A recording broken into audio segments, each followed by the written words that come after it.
Supreme court ने सोमवार को केंद्र सरकार से देश में समान नागरिक संहिता को लागू करने को लेकर 3 हफ्ते के अंदर रुख साफ करने के लिए कहा है।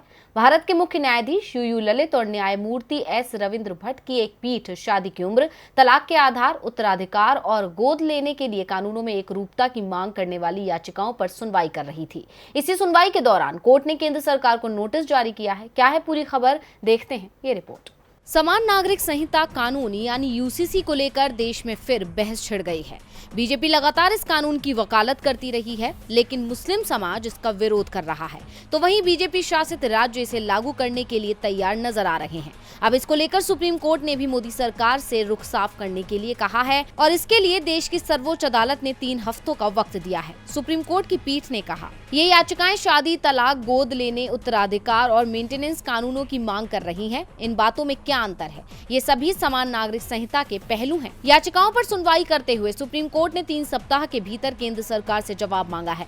वकील और भारतीय जनता पार्टी के नेता अश्विनी कुमार उपाध्याय और एक दूसरे याचिकाकर्ता लुबना कुरैशी की दायर याचिकाओं के एक गुट ने विभिन्न धर्मों के लिए प्रचलित तलाक, शादी, उत्तराधिकार, गोद लेने और मेंटेनेंस पर दूसरे कानूनों में कमियों की तरफ इशारा किया है। उपाध्याय ने अपनी याचिका में एक रूपता लाने की मांग की है। उन्होंने कहा कि अनुचित व्यवहार के लिए हिंदुओं, ईसाइयों और पारसियों के लिए एक आधार है, लेकिन मुसलमानों के लिए नहीं। इसी तरह कुष्ठ बीमारी हिंदुओं और मुसलमानों के लिए तलाक का आधार है, लेकिन ईसाइयों और पारसियों के लिए नहीं। कम उम्र में शादी हिंदुओं के लिए तलाक का आधार है, लेकिन ईसाइयों, पारसियों और मुसलमानों के लिए नहीं है। सभी धर्मों की महिलाओं के साथ समान व्यवहार किया जाना चाहिए। केंद्र की तरफ से सॉलिसिटर जनरल तुषार मेहता ने कहा कि अनिवार्य रूप से कानून का सवाल होगा। अगर जरूरत पड़ी तो हम 3 हफ्ते में जवाब देंगे। याचिकाओं का विरोध करते हुए all India Muslim personal law board और एक मुस्लिम महिला अमीना शेरवानी ने सर्वोच्च अदालत में इन याचिकाओं का विरोध किया है। उन्होंने आरोप लगाया कि पिछले दरवाजे से यूसीसी लाने की कोशिश की जा रही है।